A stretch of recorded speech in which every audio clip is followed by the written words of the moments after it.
Well, greetings, brethren. A very happy Sabbath to you on this third day of the fourth month on God's Holy Sacred Calendar, or July 9, 2016, or as you say it in the UK, 9 July 2016. And I've got Mr. Armstrong's picture on the screen, and I'm off the screen this morning because it's early for me this Sabbath, and I want to ask a favor of those of you in the UK who asked me to do a telecast before the Sabbath is over there on the Sabbath. It's a little early for me this morning. I just wanted to come on and say hello and ask you to join us back up again at 8:30 p.m. Greenwich Mean Time. That's 10:30 a.m. Pacific Time in the United States, because it's still Sabbath over there during the summer in the later hour. And so this particular Sabbath morning, I'm just not quite up yet. And in between then and now, I'd like to ask you to look on our website, find something by Mr. Armstrong or something we've done in the past, and just give a listen to that today. We go back 3 or 4 years. But I do want to read to you something that Tom Williams, who does the weekly Internet Spokesman Club topic session, and Tom used to work at headquarters in Pasadena in the lettering answering section of the Spanish department. He worked there for many, many years. He's commented on news from this week that relates to race relations, and I think he's done a good job. I just want to share that with you. And then I'm going to sign off this morning and let you find something in the library and rejoin us at 10:30 a.m. Pacific Time. That's in London. Greenwich Mean Time, British Standard Time would be, I think, 8:30 p.m. But it should relate to 10:30 a.m. Pacific Time. Tom says in his topic session, in the now seemingly ancient Rodney King case, most of us probably agreed in the final analysis that the police used an excessive amount of force for the situation. Parenthesis, but I personally never thought that any of the officers should have gone to prison over it. In some of the current police versus black driver encounters, there may have also been a little trigger happiness going on. Nevertheless, it's been common knowledge for a long time, and not just in the church, that the best way to deal with a traffic stop by any law enforcement officer is for the arrestee, the stoppee, to muster up the most humble, apologetic, and cooperative attitude and tone of voice that he or she can find within themselves, even if it means biting the tongue in order to come across that way. I realize that black people must get very annoyed in being constantly singled out for traffic stops involving minor infractions, such as the burnt-out tail light in that recent case in the news. But a lot of the blame for that goes on their fellow black neighbors and family members who, I believe, as Tom says in this topic session subject, I believe have a substantially higher probability of driving with suspended licenses, outstanding arrest warrants, and concealed illegal substances and or weapons. I think that I was always too embarrassed to ask black church members about any annoying encounters with police, but I'm sure that the majority of once faithful black Worldwide Church of God members had some very irritating, if not scary, police stops in their lives.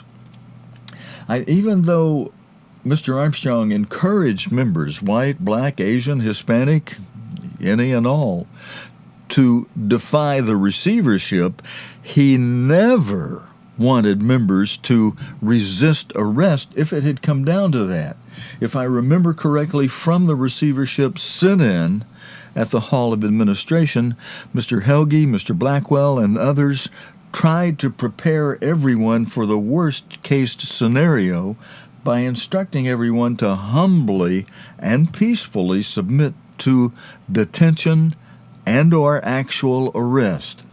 Thankfully, it seemed that God intervened to prevent any possibility of any hot-headed male church members pushing or taking a swing at an overly enthusiastic policeman dragging away the member's wife to the paddy wagon.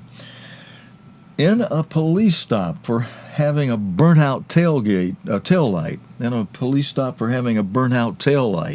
which has happened to me, Tom says, on at least one occasion, I completely acknowledge that it might be difficult to think, quote, "It's good for me that I was humbled so that I might learn your statutes," quoting from Psalm 119, verse 71 in the New Revised Standard Version. But even though it may be hard to do, we are admonished to agree with your adversary, including police, quickly while you're in the way with him, lest at any time the adversary deliver you to the judge, and the judge deliver you to the officer, and you be cast into prison. Truly, verily, I say unto you, you shall by no means come out of there until you have paid the uttermost farthing, or worse yet, end up dead after being shot. Tom put in brackets. And he was quoting from Matthew 5, verses 25 and 26, with another of my editorial comments, Tom adds. As he finished this topic section for this week, he says, in Proverbs, we are all advised that a wise person will try to keep the king or his law enforcement officers happy. If the king or his deputized officials becomes angry or jittery, someone may die. Proverbs 16, verse 14, British Good News Bible, with Tom Williams added comments in brackets. As often happens after a more detailed investigation, some of the seemingly innocent motorists end up having long police records for fairly serious crimes. And also, even with cell phone videos or police car videos, sometimes there are significant actions or even facial expressions that are not caught by the camera but had an important influence on the turn of events. Even those fellows who were shot and killed by the police, even if, Tom says, and this last paragraph, 2 sentences, concludes it all here, even if those fellows who were shot and killed by the police were as pure as the driven snow, they still probably would be alive. They still would probably be alive to this day if they had made an exaggerated effort to be calm, cooperative, and submissive to the police officers. And it certainly is no excuse for others to murder police officers who were ensuring that the Black Lives Matter protest and march in Dallas was safe and secure. And that ends Tom Williams' introduction of a topic for this week in the Internet Spokesman's Club. And with that, friends, I'm going to end this morning short cast for those of you in the UK. And again, for something edifying, I would encourage you to go to our library page or our video archives page and find one of the previous telecasts featuring Mr. Armstrong and possibly myself commenting too. And then join us again if you'd like later today as we do the PM live stream at a time that will still be on the Sabbath before the sun goes down in the UK during these longer summer day months. And with that, I'm going to say so long for now. Have a good rest of the Sabbath day, edifying, good day. So long for now.